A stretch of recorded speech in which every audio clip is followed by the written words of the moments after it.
she floats as only she can. Proud and majestic is she, colors so grandeur none can compare. Could you picture her on the high sea? Kings and queens were the guests of her time, persons of fortune and fame. Can you recall the time that was, when the whole world would utter her name? She's a symbol of America, built with American hands. She cuts through the seas with amazing ease. She still holds the blue ribbon, flagship of our nation, the strongest and fastest to date. We cannot stand by, we will not accept that this is to be her fate.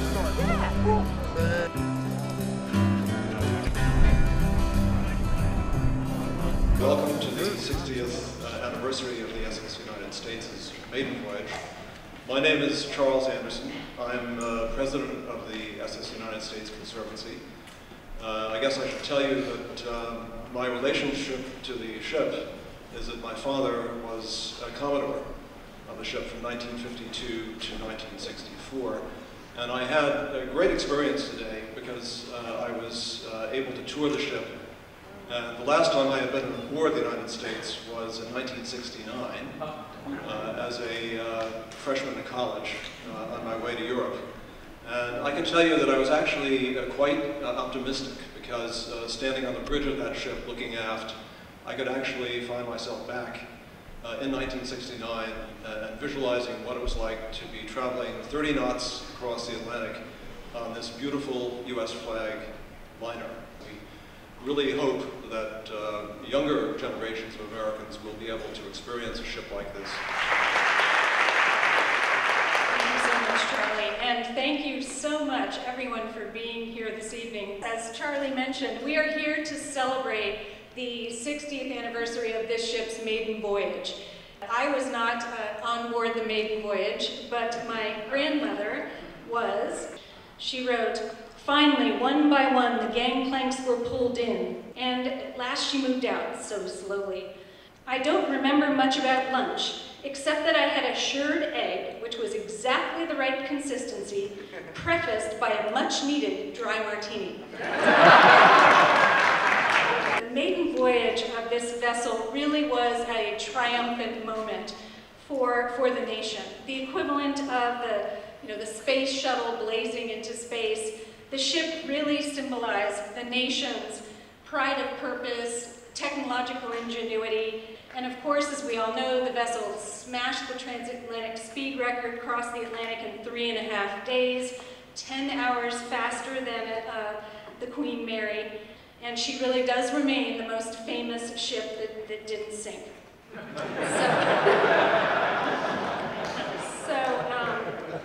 We are determined to save this ship, and we are launching a major campaign this summer that is the Save the United States campaign. We are unveiling essentially a digital model of the ship, unveiling an online experience on July 3rd, the actual anniversary of the ship's departure from New York, in which everyone in America, everyone around the world will be able to go to their computer screen and purchase sections of the ship for as little as $1, and not only purchase the sections, but also personalize them, upload photographs, stories, memories of the ship, and then share their pieces of the ship all over cyberspace. We are very excited to honor 2 of our supporters. And so I would love to invite up here Dean Edmonds and Marie Pruitt.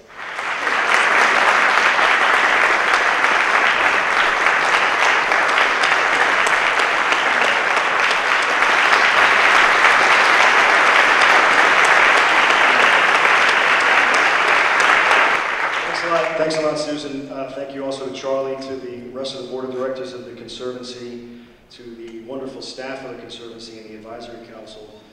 It's incredible to see the 2 Blue Ribbon Awards being awarded to Marie and Dean. They have each contributed $10,000 individually. They each have contributed $10,000.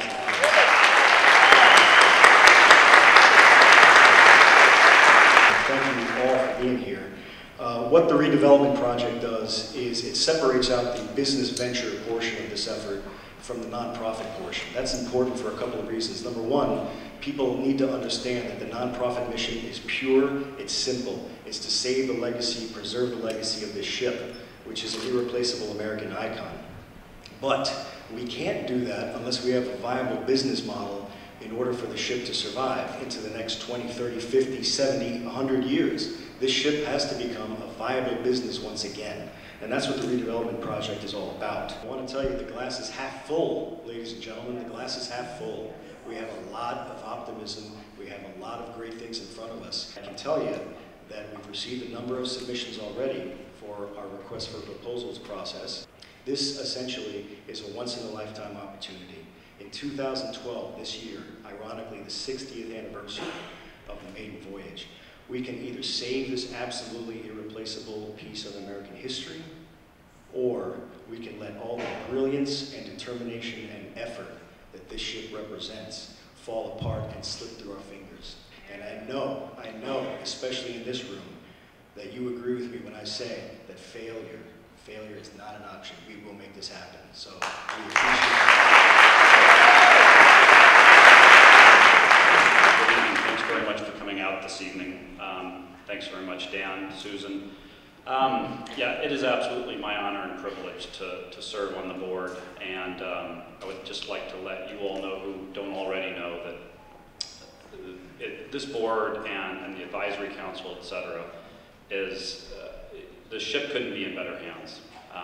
The most professional, committed group of folks that you could ever ask to place the fate of this ship's hands in. And all we see is progress forward. You can bet that there's plenty of folks behind the scenes that are also driving the ball forward, and others in front of the camera. In particular, the gentleman that I have the absolute honor and privilege to introduce. From 1976 to 1982, Coach Vermeil was with whom? Eagles. He was with a couple of other teams later on. One with whom, of course, we know he won the Super Bowl. Dick has been, and I should say the coach, really exemplifies what we're trying to do here. And he's been a champion, and he's the champion of our cause. He's been out in front constantly raising the profile of the ship. We get to present the SS United States Conservancy National Flagship Champion Medal to Dick Vermeil.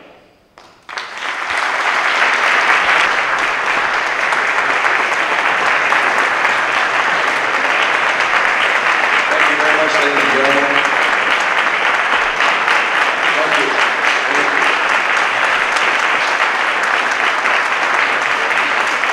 Charles Anderson, Susan Gibbs, Dan McSweeney, and Mark, board members, ladies and gentlemen. I'm a little bit embarrassed. When Susan told me about this, she emailed me. And I said, I'll accept it, but I'm going to tell the truth. She emailed me back. What do you mean by that? The one thing I've recognized over the years, having a name that other people recognize, either for coaching or broadcasting and television, which I did both, you end up receiving awards for doing less than the people that really run the whole organization and work every day. And no one gives them any personal recognition other than they say thank you, which is a great term, you know. People say, what's a coach doing, being involved in the SS United States? And I'll tell you the truth. I got involved because of Jerry Lenfest. I know Jerry Lenfest.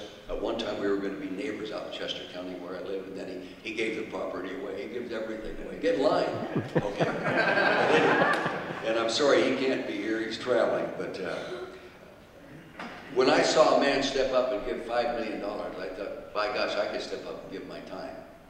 So I get involved in a lot of different fundraising events because of people that really sincerely care, and they give of their time and their money, and they give it with great passion.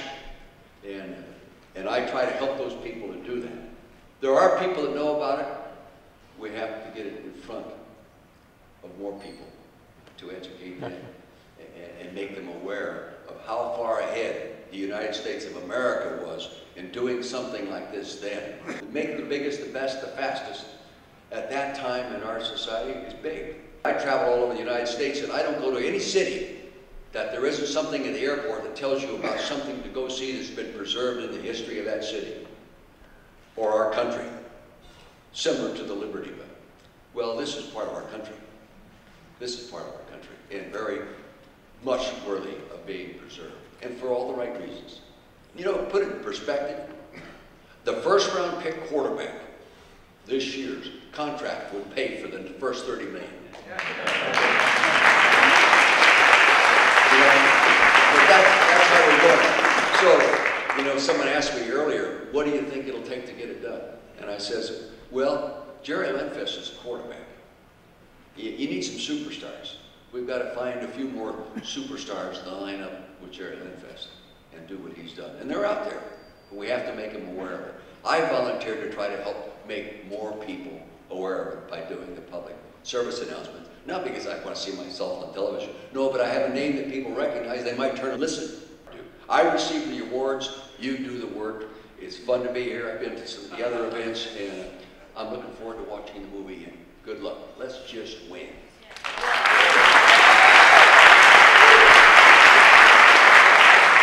She was the quintessential symbol of America in the heyday of the 1950s, post-World War II. It carried the red, white, and blue colors, and when you passed it and looked at it, you got a feeling of patriotism, like, that's us. That's what we created. She just wasn't really a ship. She was like a city. There's a new generation of people that are working to save this ship. She has a lot more life in her. The word is out, we're saving the ship.